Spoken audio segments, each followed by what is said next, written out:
1 जनवरी 2004 और उसके बाद में सरकारी नौकरी में आए केंद्रीय कर्मचारियों के लिए पुरानी पेंशन योजना की फिर से बहाली। पेंशन एवं पेंशनभोगी कल्याण विभाग ने लोकसभा में दी महत्वपूर्ण जानकारी। दोस्तों 20 जुलाई 2022 को सरकारी कर्मचारियों के लिए एनपीएस की जगह पर पुरानी पेंशन योजना को फिर से बहाल किए जाने के संबंध में महत्वपूर्ण जानकारी दी गई है। जैसे कि आप यहां पर देख सकते हैं कि पुरानी पेंशन योजना में वापसी। जी हां दोस्तों, बेहद महत्वपूर्ण जानकारी सभी केंद्रीय कर्मचारियों के लिए। जैसे कि केंद्रीय कर्मचारी काफ़ी लंबे समय से एनपीएस की जगह पर ओपीएस की मांग कर रहे हैं और इसी के बीच में ये जानकारी निकल कर रही है, महत्वपूर्ण जानकारी। और ख़ास तौर से यहाँ पर ये प्रश्न पूछे गए थे, कुछ महत्वपूर्ण प्रश्न पूछे गए थे जिनके बारे में इस वीडियो में चर्चा करने वाले हैं। और इसके अलावा यह जानकारी यहाँ पर पेंशन एवं पेंशनभोगी कल्याण विभाग के द्वारा दी गई है, उसके बारे में भी आपको बताया जाएगा। तो सबसे पहले यहाँ पर जो प्रश्न पूछे गए थे उनको जान लेते हैं कि क्या प्रधानमंत्री जी है बताने की कृपा करेंगे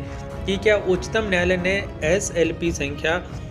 15,312/15,321 2021 सहित आधा दर्जन से अधिक विशेष अनुमति याचिका और समीक्षा याचिकाओं को खारिज कर दिया है और आदेश दिया है कि केंद्र सरकार के वे कर्मचारी जिनके पद विज्ञापन 1 जनवरी 2004 से पहले जारी किए गए थे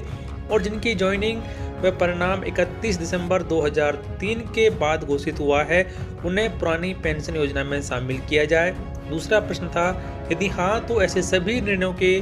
कार्यान्वयन की स्थिति क्या है और इन निर्णयों से कितने कर्मचारियों को राहत प्रदान की गई है।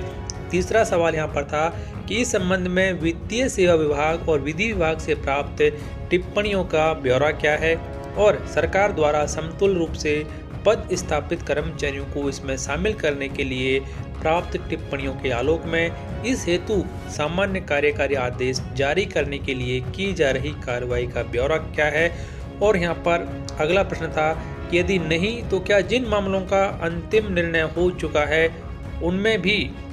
प्रभावित सरकारी कर्मचारियों को इस मामले में लंबी मुकदमेबाजी की प्रक्रिया से गुजरना पड़ा है और कुछ निर्णयों में इसे लागू भी किया जा चुका है, और यदि हाँ तो इस संबंध में क्या टिप्पणियां हैं। तो ये 4 महत्वपूर्ण सवाल पूछे गए थे सरकारी कर्मचारियों के लिए पुरानी पेंशन योजना को फिर से लागू किए जाने के संबंध में। दोस्तों वीडियो में आगे बढ़ने से पहले यानी कि इन सवालों के जवाब जानने से पहले सरकारी कर्मचारियों के लिए बेहतर पेंशन योजना के बारे में आपकी राय कमेंट बॉक्स में लिखकर जरूर बताएं। इस वीडियो को लाइक और शेयर जरूर करें। तो आइए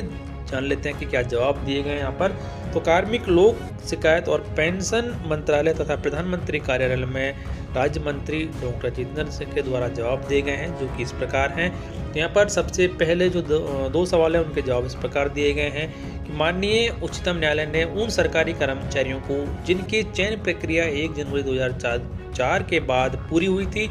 पुरानी पेंशन योजना का लाभ देने की अनुमति देने वाले न्यायालय माननीय दिल्ली उच्च न्यायालय के आदेशों के विरुद्ध केंद्र सरकार द्वारा दायर कुछ SLP और समीक्षा याचिकाओं को खारिज कर दिया है। मामलों के ब्यौरे के संबंध में जो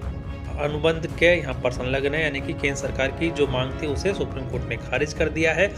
अगला प्रश्न का जवाब था यहाँ पर कि वित्तीय सेवा विभाग ने अपनी टिप्पणियों में सूचित किया है कि पेंशन और पेंशनभोगी कल्याण विभाग उन कर्मचारियों जिनकी भर्ती के लिए विज्ञापन दिनांक 1 जनवरी 2004 को या उससे पहले जारी किया गया था, उनको एनपीएस के दायरे से बाहर करने और उनके ओपीएस के तहत कवर करने के संबंध में समुचित निर्णय ले सकता है। यानी कि ऐसे कर्मचारी जिनकी भर्ती की जो विज्ञापन है वो 1 जनवरी 2004 या उससे पहले जारी किया गया था, उन कर्मचारियों को भी एनपीएस की जगह पर ओपीएस का लाभ दिया जा सकता है। विधि विभाग ने सूचित किया है कि दिनांक 1 जनवरी 2004 से पूर्व जारी किए गए रिक्ति संबंधी विज्ञापन और अधिसूचना के आधार पर दिनांक 1 जनवरी 2004 को या उसके बाद केंद्र सरकार की सेवाओं में नियुक्त किए गए सरकारी कर्मचारियों को पुरानी पेंशन योजना के अंतर्गत कवर किए जाने के लिए कार्यकारी निर्देश जारी करने के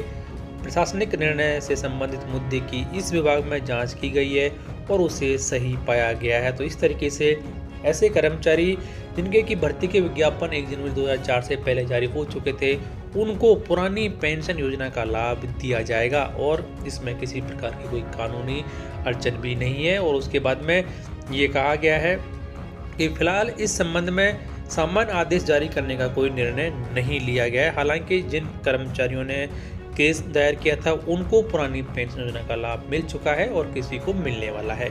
उसके बाद में जो लास्ट प्रश्न यहाँ पर था कि वित्त मंत्रालय की दिनांक 22 दिसंबर 2003 की अधिसूचना द्वारा एनपीएस को लागू किया गया था। दिनांक 1 जनवरी 2004 से केंद्रीय सरकार की सेवा में हुई सभी नई भर्तियों जिसमें आर्म्ड फोर्सेस को छोड़कर के लिए राष्ट्रीय पेंशन योजना अनिवार्य है और दिनांक 22 दिसंबर 2003 की अधिसूचना के विशिष्ट उपबंधों को ध्यान में रखते हुए पुरानी पेंशन योजना या फिर राष्ट्रीय पेंशन प्रणाली के तहत कवर किए जाने के लिए पात्रता निर्धारित करने के लिए रिक्तियों के लिए विज्ञापन की तारीख को प्रासंगिक नहीं माना जाता है। यहाँ पर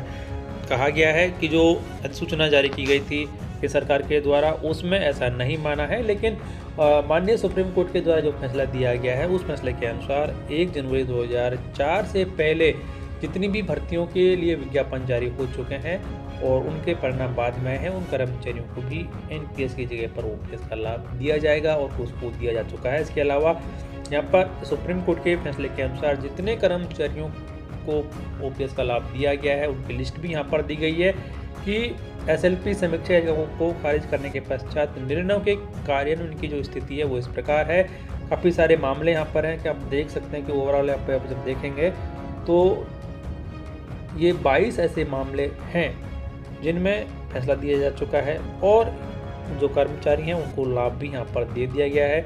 तो इस आदेश का कॉपी आपको हमारी वेबसाइट governmentemplojcorner.in पर मिल जाएगी जिसमें आप डिटेल से चेक कर सकते हैं। तो कुछ की जानकारी यहाँ पर हमको आपको दे देते हैं कि तो माननीय दिल्ली उच्च न्यायालय का जो फैसला था यहाँ पर उसमें 26 याचिकाकर्ता थे और माननीय न्यायालय का जो फैसला है उसे लागू कर दिया गया है। उसके बाद में जो दिल्ली उच्च न्यायालय का एक और फैसला था उसमें भी 14 कर्मचारी थे उनको भी इसका फ़ायदा दे दिया गया। तो इस तरीके से 12 ऐसे मामले हैं जहां पर एसएलपी को खारिज कर दिया गया है और कर्मचारी जिन्होंने भी केस दायर किया था उन सबको पुरानी पेंशन योजना का लाभ दे दिया गया है। तो आप यहाँ पर देख सकते हैं और जो आप इसमें देखेंगे केस नंबर 11, 12 और 13 जो है जहाँ पर 480, 744 और 231 एम्प्लॉयज़ को फ़ायदा दिया गया है एनपीएस की जगह पर पुरानी पेंशन योजना का। तो इस तरीके से ये बेहद महत्वपूर्ण जानकारी दी गई है कि ऐसे कर्मचारी जिनके भर्ती के विज्ञापन 1 जनवरी 2004 और उससे पहले जारी हो चुके थे लेकिन परिणाम बाद में आए थे उनको भी एनपीएस की जगह पर ओपीएस का लाभ दिया जा चुका है और माननीय सुप्रीम कोर्टों के जितने भी फैसले हैं उन सभी को लागू कर दिया गया है। तो इसके संबंध में आपकी राय कमेंट बॉक्स में लिखकर जरूर बताएं। वीडियो को लाइक और शेयर करें, चैनल को सब्सक्राइब और बेल आइकन प्रेस कर लें हर एक यूजफुल अपडेट सबसे पहले देखने के लिए। धन्यवाद।